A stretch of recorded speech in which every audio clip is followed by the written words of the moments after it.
Hi guys! Gagawa ulit ako ng what's in my bag. So ngayon naman, i-share ko naman sa inyo itong yung lagi kong gamit na bag everyday. Kasi nga, wala lang. Gusto ko lang siya kasi marami ring malalagay. And hindi ko talaga siya inayos or kung ano man dahil bigla ko lang dito naisip. So gusto ko lang pakita sa inyo ang aking bag na Tommy Hilfiger. Bigay lang sa akin ni Tita Yana. Ayan, bigay na lang sa akin to. And then, gusto ko to kasi yun nga, maraming malalagay and gold. And kahit anong nakapambahay ka lang or anumang forma mo, bagay siya. Kasi unang-una may gold. Alam mo naman, super hilig ko sa gold. Ngayon naman, laman nito is yung binili ko kahapon na peppermint, double mint. Masarap tong candy na to. 60 pesos to sa Pure Gold. Pure Gold ko ba nabili? Basta doon.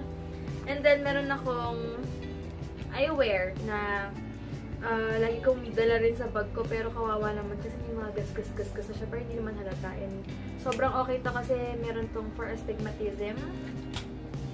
And then, next naman, meron akong laging dalang Bobby na nail hardener. Ayan.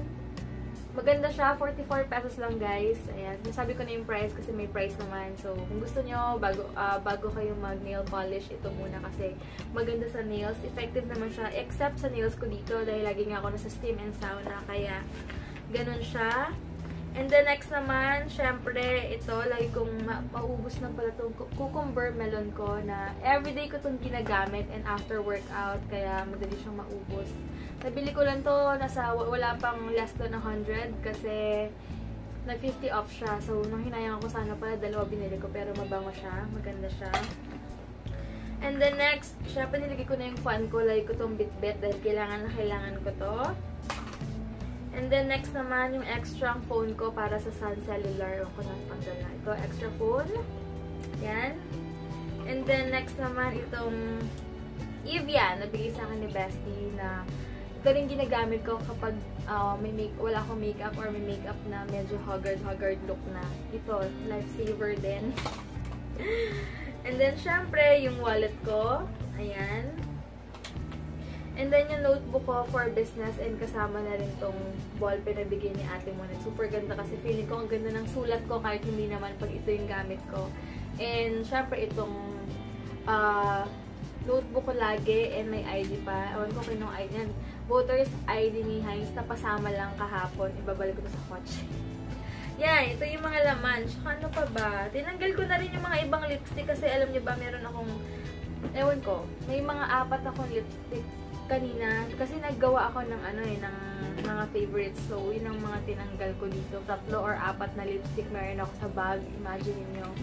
And then, last naman, itong my paper. Hindi ko alam kung saan ito galing. Tapos, itong suklay ko. Kasi after workout, kailangan ko magsuklay dahil sa aking mga dry hair. Parang hindi siya buhag-hag naman kahit pa paano. So, ayun lang guys. Yun lang yung laman ng bag ko. Wala lang iba. And, ito pala. Bigay ni Bitchy MJ kahapon lang na sabi niya ate, pagkakain daw ako, ilalagay ko lang daw to dun sa table. And then sa baba ko, dito yung bag ko. So, useful to kasi ginamit ko to dun sa Nathaniel's. But, syempre, kahit gumamit kayo nito, kung asan man kayo, maging maging alert din kayo. Syempre, mahirap na kapag maglalagay kayo under ng table nyo yung bags or kung ano man. Syempre, dapat nasa lap nyo pa rin or nararamdaman nyo pa rin yung bag nyo kasi syempre mahirap na sa panahon ngayon. So, ayan, maganda siya. Thank you so much, Bitchy. So, gusto ko to. Napaka-useful. Lalagay ko sa bag ko ngayon. So, yun lang guys. Yun lang yung mga laman ng bag ko. And sana nag-enjoy kayo sa video na to. Thank you so much for watching and God bless.